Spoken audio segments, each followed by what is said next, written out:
লেন্ডিকার্ড ব্যবসা ঋণ। ফিনরুহ ড্যাশবোর্ড থেকে কিভাবে পণ্যের জন্য আবেদন করবেন। প্রদত্ত শংসাপত্রের মাধ্যমে লগ ইন করুন। এখন ফিনরুহের ড্যাশবোর্ড থেকে পণ্য বোতামে ক্লিক করুন। আপনি ঋণ, কার্ড এবং বিনিয়োগের মতো বিভিন্ন পণ্য দেখতে পারেন। লোন অপশনে ক্লিক করুন। বিজনেস লোন অপশন-এ ক্লিক করুন। এখানে আপনি সমস্ত ব্যবসার ঋণের বিকল্প দেখতে পারেন।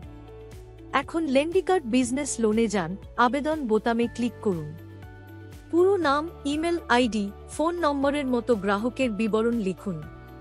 পরবর্তীতে ক্লিক করুন। এখন কিছু অন্যান্য বিবরণ লিখুন, যেমন প্রথম নাম, পদবি, ইমেল আইডি, মোবাইল নম্বর, মাসগুলিতে ব্যবসার বয়স, ব্যবসায়িক আয়, হিসাবে নিবন্ধিত, ব্যক্তিগত জন্ম তারিখ ইত্যাদি। সমস্ত বিবরণ পূরণ করার পরে সাবমিট বাটনে ক্লিক করুন। এখন বিস্তারিত সফলভাবে জমা দেওয়া হবে।